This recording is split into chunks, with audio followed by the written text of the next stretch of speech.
राधे कृष्ण दोस्तों, वैष्णवी वृंदावन चैनल में आपका स्वागत है। आइए सुनते हैं सत्यवान सावित्री की व्रत कथा।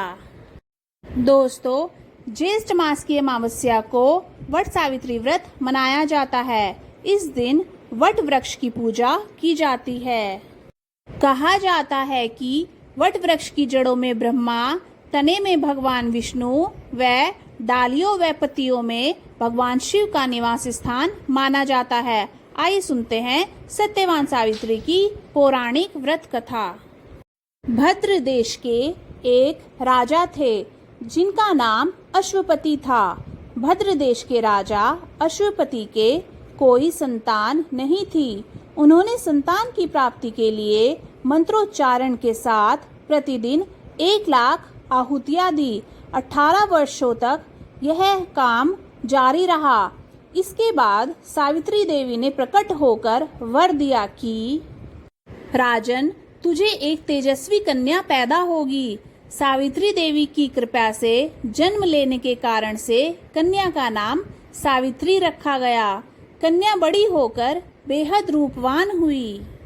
योग्य वर न मिलने की वजह से सावित्री के पिता दुखी थे। उन्होंने कन्या को स्वयं वर तलाशने भेजा।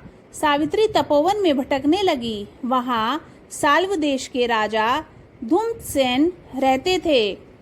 क्योंकि उनका राज्य किसी ने छीन लिया था, उनके पुत्र सत्यवान को देखकर सावित्री ने पति के रूप में उनका वरण किया। ऋषिराज नारद जी को जब यह बात पता चली तो वह राजा अश्वपति के पास पहुँचे और कहा कि हे राजन, यह क्या कर रहे हो? आप सत्यवान गुणवान हैं, धर्मात्मा है और बलवान भी है, पर उसकी आयु बहुत छोटी है। वह अल्प आयु है। 1 वर्ष के बाद ही उसकी मृत्यु हो जाएगी। ऋषिराज नारद जी की बात सुनकर राजा अश्वपति घोर चिंता में डूब गए। सावित्री ने उनसे कारण पूछा तो राजा ने कहा, पुत्री, तुमने जिस राजकुमार को अपने वर के रूप में चुना है वह अल्पायु है। तुम्हें किसी और को अपना जीवन साथी बनाना चाहिए। इस पर सावित्री ने कहा कि पिताजी, आर्य कन्याएं अपने पति का एक बार ही वरण करती हैं। राजा एक बार ही आज्ञा देता है और पंडित एक बार ही प्रतिज्ञा करते हैं और कन्यादान भी एक ही बार किया जाता है। सावित्री जिद करने लगी और बोली, मैं सत्यवान से ही विवाह करूंगी। राजा अश्वपति ने सावित्री का विवाह सत्यवान से कर दिया। सावित्री अपने ससुराल पहुंचते ही सास ससुर की सेवा करने लगी। समय बीतता चला गया। नारद मुनि ने सावित्री को पहले से ही सत्यवान की मृत्यु के दिन के बारे में बता दिया था। वह दिन जैसे जैसे करीब आने लगा, सावित्री अधीर होने लगी। उन्होंने 3 दिन पहले से ही उपवास शुरू कर दिया। नारद मुनि द्वारा कथित निश्चित तिथि पर पितरों का पूजन किया। हर दिन की तरह सत्यवान उस दिन भी लकड़ी काटने जंगल चले गए थे। साथ में सावित्री भी गई। जंगल में पहुंचकर सत्यवान लकड़ी काटने के लिए एक पेड़ पर चढ़ गए। तभी उसके पैर में तेज दर्द होने लगा।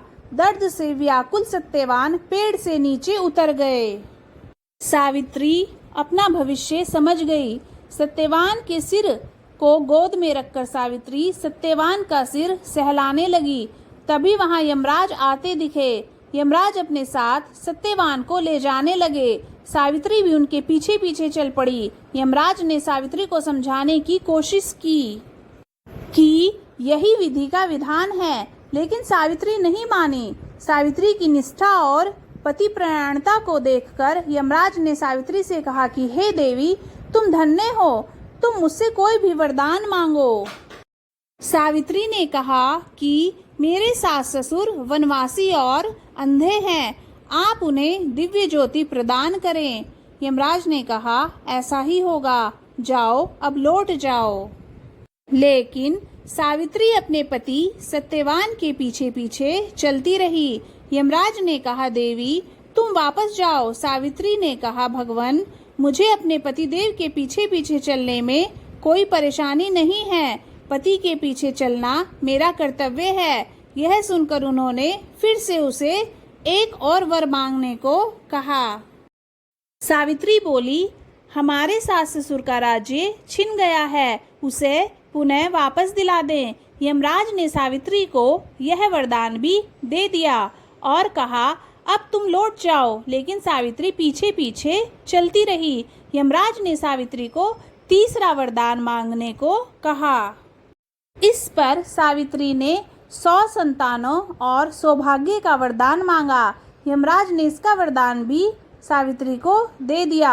सावित्री ने यमराज से कहा कि प्रभु, मैं एक पतिव्रता पत्नी हूँ और आपने मुझे पुत्रवती होने का आशीर्वाद दिया है। यह सुनकर यमराज को सत्यवान के प्राण छोड़ने पड़े। यमराज अंतर्ध्यान हो गए और सावित्री उसी वट वृक्ष के पास आ गई जहाँ उसके पति का मृत शरीर पड़ा था। सत्यवान जीवित हो गया और दोनों खुशी खुशी अपने राज्य की ओर चल पड़े।